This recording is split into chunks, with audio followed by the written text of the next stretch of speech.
Wir sind nur noch wenige Kilometer von Florac-Trois-Rivières entfernt und begrüßen euch mit einem herzlichen Grüezi miteinander zu Teil 2 unserer Herbsttour ins französische Zentralmassiv. Heute fahren wir eine abwechslungsreiche Runde durch die Region des Parc National de Cevennes. Einer der Höhepunkte wird die Fahrt entlang der Gauche du Tarn sein, eine der eindrucksvollsten Schluchten Frankreichs.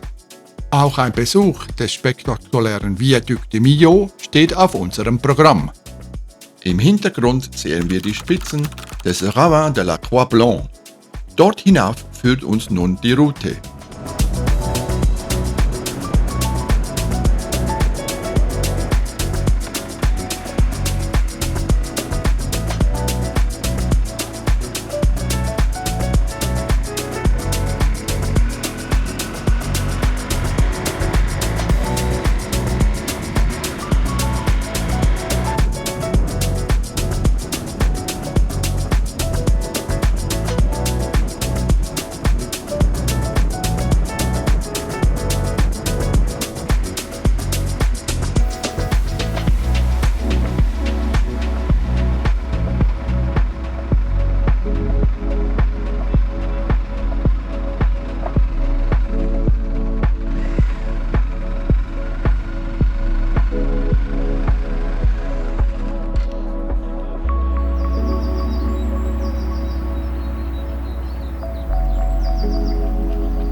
Das malerische Dorf Castelbouc ist bekannt für seine Häuser, die teilweise direkt in die Kalksteinfelsen gebaut wurden. Das Dorf am Ufer des Tarn war im 20. Jahrhundert fast verlassen, ist aber heute wieder bewohnt.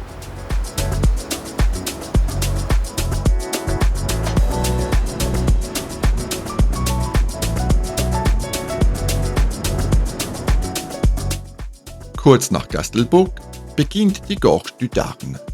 Die beeindruckende Schlucht erstreckt sich über 35 Kilometer von Saint-Enimier bis Les Rosiers.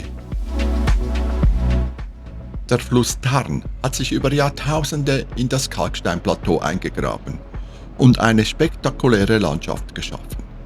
Steile Felswände, malerische Dörfer und zahlreiche Aussichtspunkte machen die Region zu einem beliebten Ziel für Naturliebhaber. Für Motorradfahrer ist die Strecke entlang des Tarn besonders attraktiv.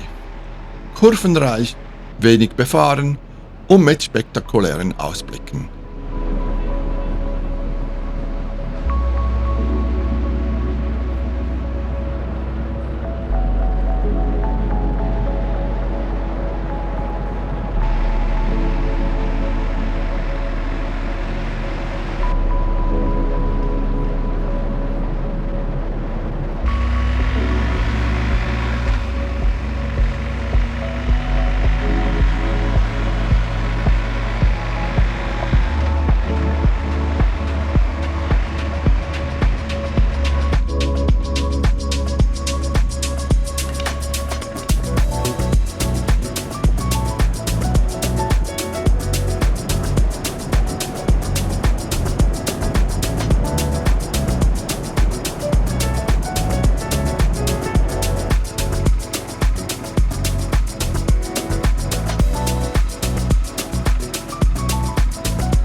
Vom Belvedere du Pas de Souci aus eröffnet sich nach einem kurzen Aufstieg ein unvergesslicher Ausblick.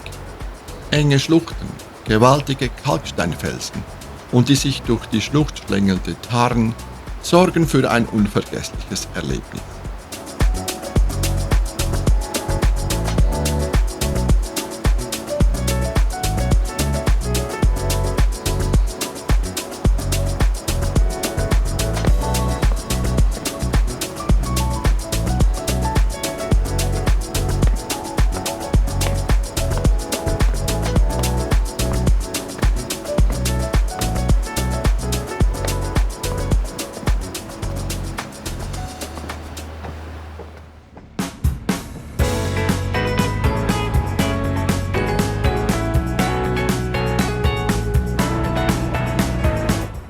Unser nächstes Ziel ist der Viaduc du Millau, den wir schon am Horizont erkennen können. Diese beeindruckende Schrägseilbrücke, erbaut zwischen 2001 und 2004, überquert das Tarntal und die Stadt Millau. Mit 2460 Meter Länge und 343 Meter Höhe ist sie aktuell die längste Schrägseilbrücke und die zweithöchste Brücke der Welt. Sie wurde gebaut, um den starken Verkehr auf der A75, der durch die Stadt Millau führt, zu entlasten. Besonders in den Sommermonaten wälzten sich Blechlawinen durch die kleine Stadt und verursachten enorme Staus.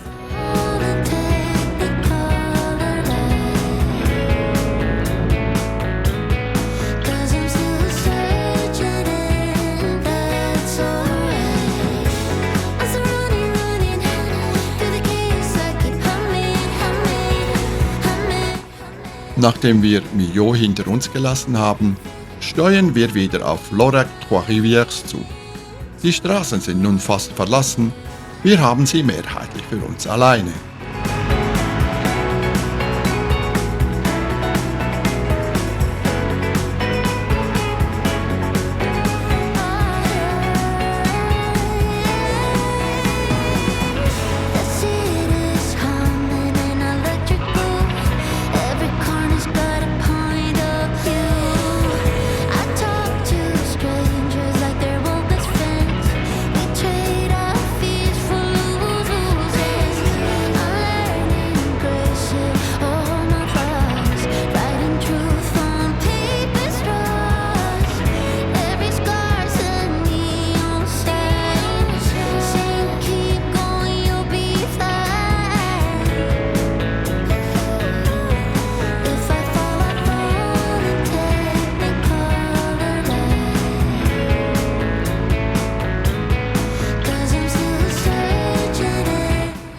Auf einem spektakulären Felsvorsprung über dem Durbital liegt das winzige Dorf Gentobert.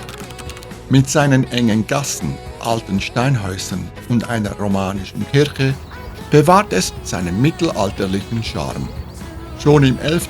oder 12. Jahrhundert gegründet, wirkt es heute fast eingefroren in der Zeit. Gentobert bietet atemberaubende Ausblicke und ist ein perfekter Ausgangspunkt, um die Gorge de la Tourbie zu erkunden.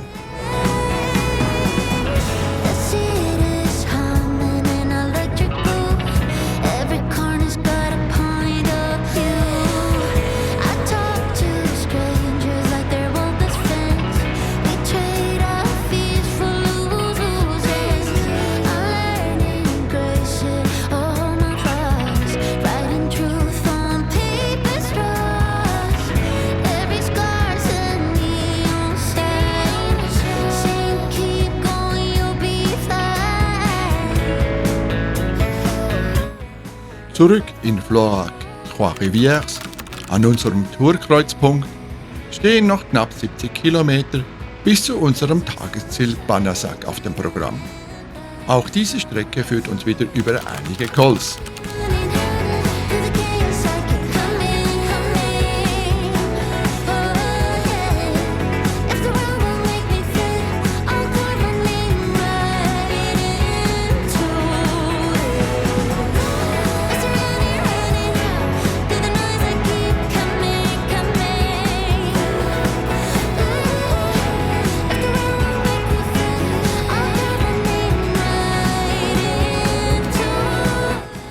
Noch wenige Meter und wir erreichen unsere Unterkunft in Banassac. Morgen geht es langsam wieder Richtung Schweiz. Aber wirklich nur langsam.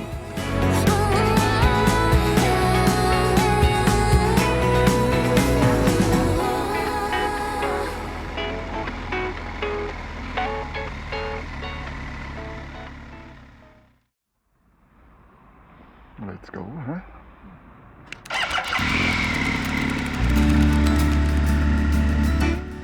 Le Mans appartient à ceux qui se lèvent tôt.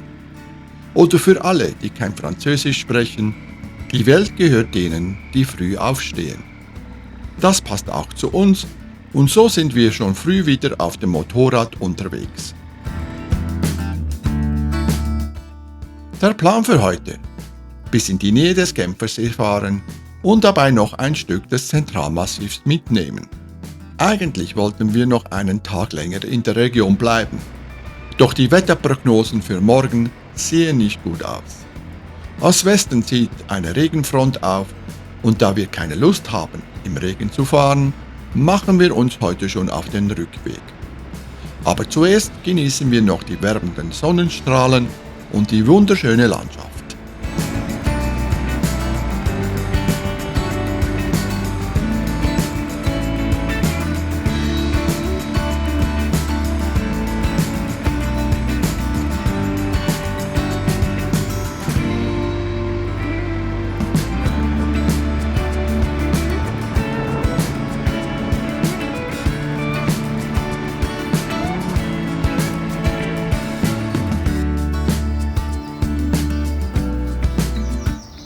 Die Monts de la Marguerite, wo wir uns gerade befinden, begeistern mit endlos geschwungenen Landstraßen, die sich über einsame Granithochflächen bis auf 1550 Meter Höhe ziehen. Weite Wälder, raue Felsformationen und kaum Verkehr sorgen für entspanntes Kurvenfahren. Mit 1416 Meter Höhe gehört der Col de la Croix de Vaux zu den höheren Pässen der Monts de la Marguerite und damit auch des Zentralmassivs.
Außerhalb des Dorfes Le Monastir-sur-Gazeille liegt die 270 Meter lange Viaduc de la Récumène.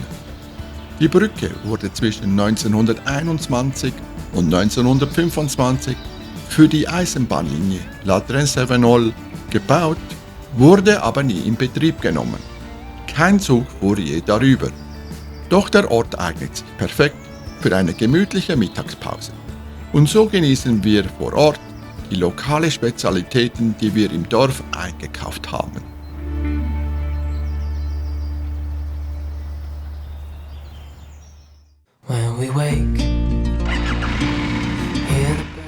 Irgendwann müssen wir dann doch weiter. Motor an und weiter geht's.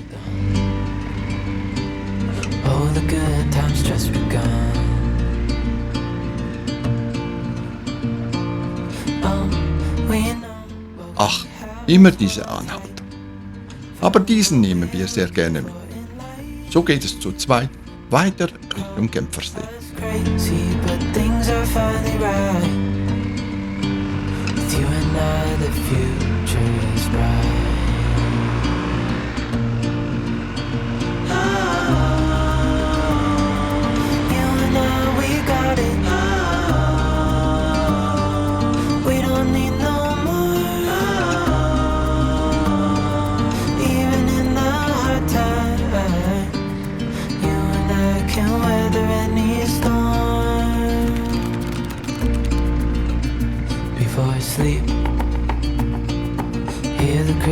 see the moon, side by side and through. No limit to what we can do. Oh, we know what we have, let's hold on tight. Bei der Stadt Serrières erreichen wir das französische Rhonetal und überqueren den Fluss über den Pont de Sablons. Wir verabschieden uns vom Zentralmassiv und fahren nun durch eine flachere, landwirtschaftlich geprägte Region. Auch diese Gegend ist schön anzusehen, insbesondere wenn die Sonne ins Gesicht scheint. We don't need no more. Even in the hard time, you and I can weather any storm.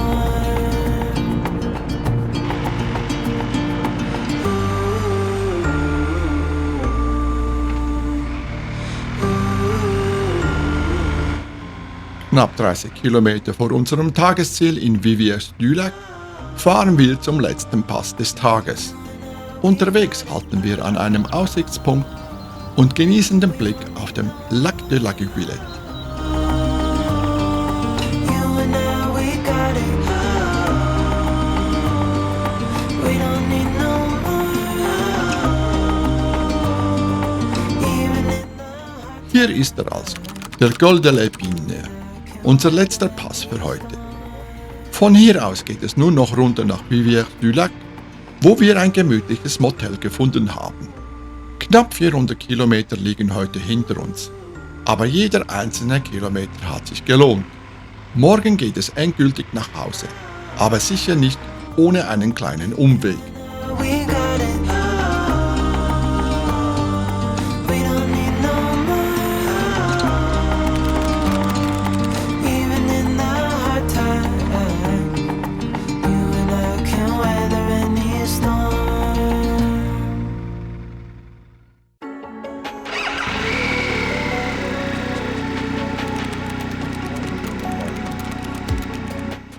Es ist früh am Morgen und noch zeigen sich einige blaue Flecken am Himmel. Unser erstes Ziel ist es, Genf großräumig zu umfahren. Daher steuern wir zuerst die französische Seite der Jurakette an und fahren bis nach Le Brassus. Mit unserem letzten Pass, dem Col du Marcheru, erreichen wir das Waadtländer Jura, von wo es über Bern und das Emmental wieder nach Hause geht.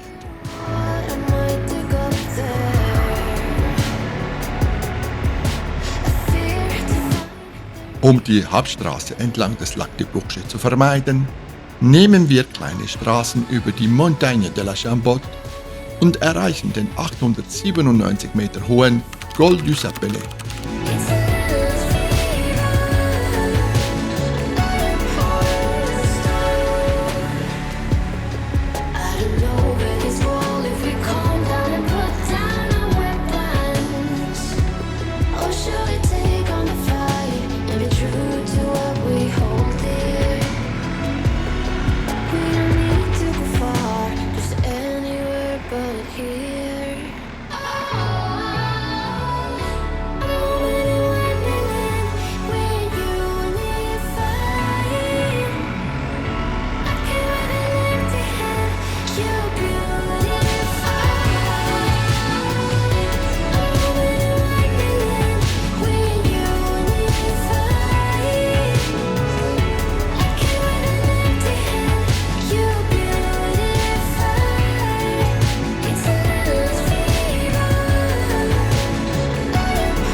Kurz nach der schweiz-französischen Grenze erreichen wir den Anfang des Vallée de Joux.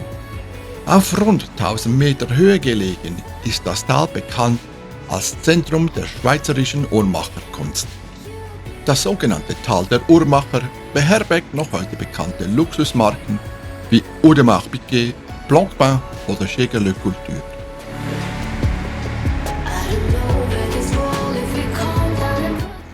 In Les Brassus biegen wir rechts ab und fahren über den Col de Marcheroute. Der aufkommende Regen ist für uns Grund genug, auf der Paushöhe im gleichnamigen Restaurant eine Pause einzulegen.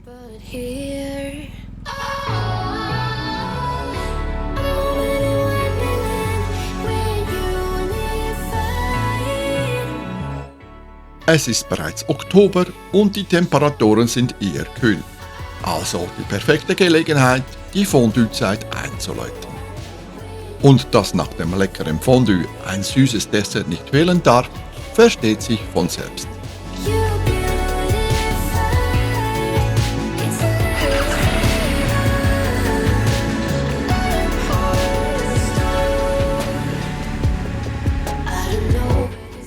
Gut erholt, aufgewärmt und mit vollem Bauch machen wir uns nun daran, die restlichen Kilometer in Angriff zu nehmen.